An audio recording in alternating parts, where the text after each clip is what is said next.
Le lendemain, nous voilà devant la façade de la Sagrada Famille et nous allons en visiter l'extérieur et l'intérieur avec un guide qui parle français.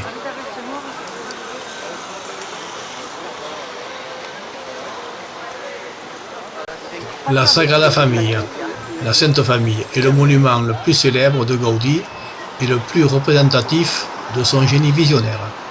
C'est aussi le symbole de Barcelone et de la cathédrale du troisième millénaire.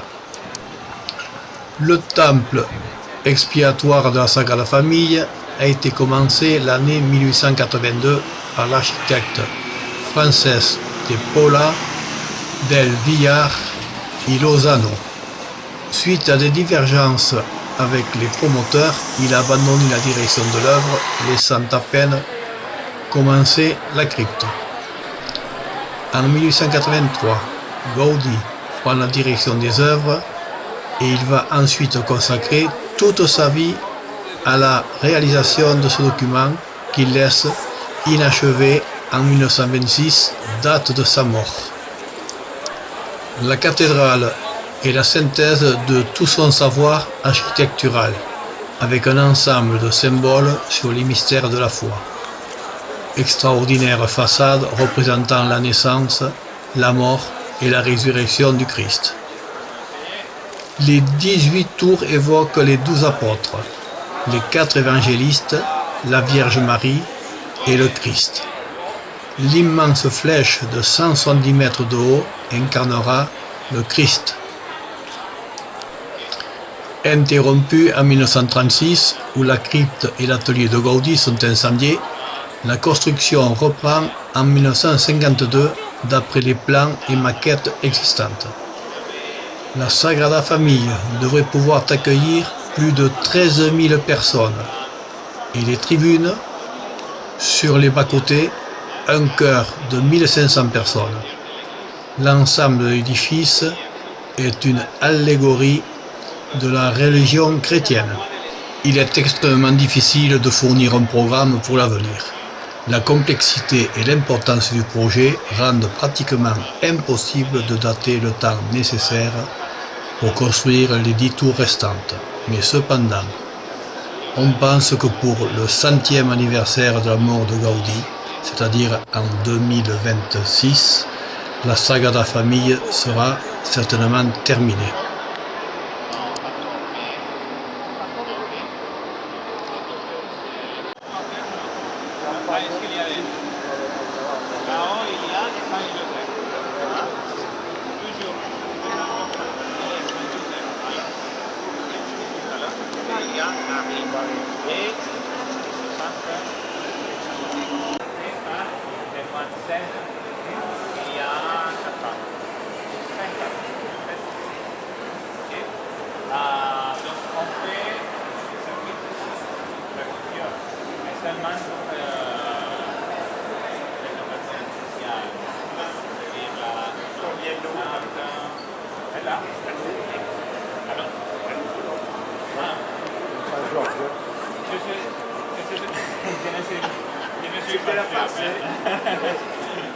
Mais il y a l'église utilisée par les anarchistes au premier moment de la guerre.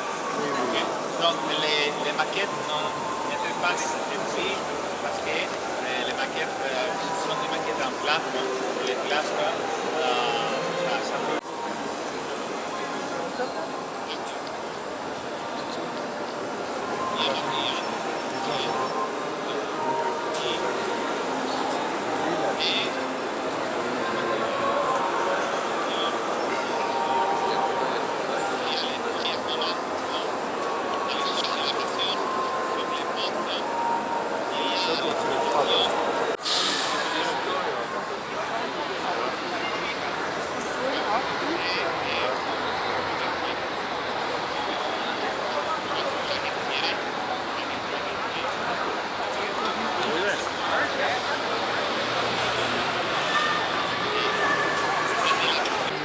Sur ce quadrillage, si l'on additionne les chiffres horizontalement ou verticalement ou en diagonale, le résultat donne toujours 33, qui est en réalité l'âge supposé du Christ lors de sa mort.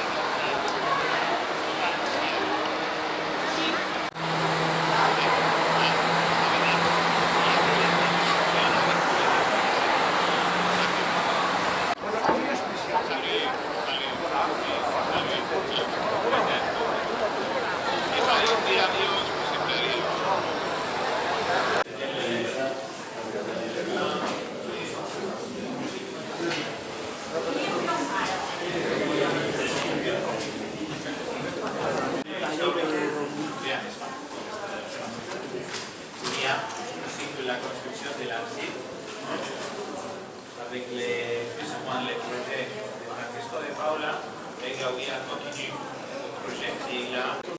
Voici maintenant quelques photos extérieures et intérieures de la Sagrada Famille, ce qui permet de compléter la partie filmée.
Ah, ici on voit bien.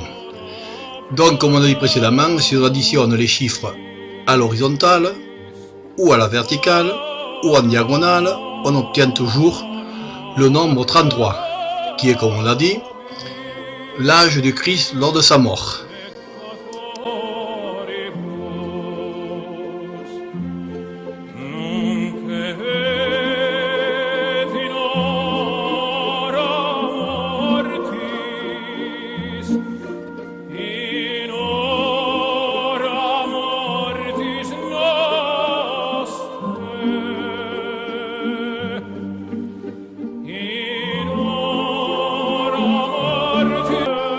Voici la tête d'Antoni Gaudí.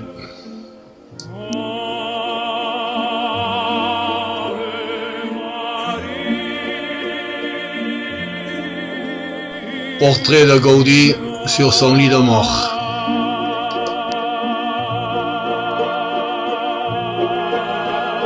Encore Gaudí.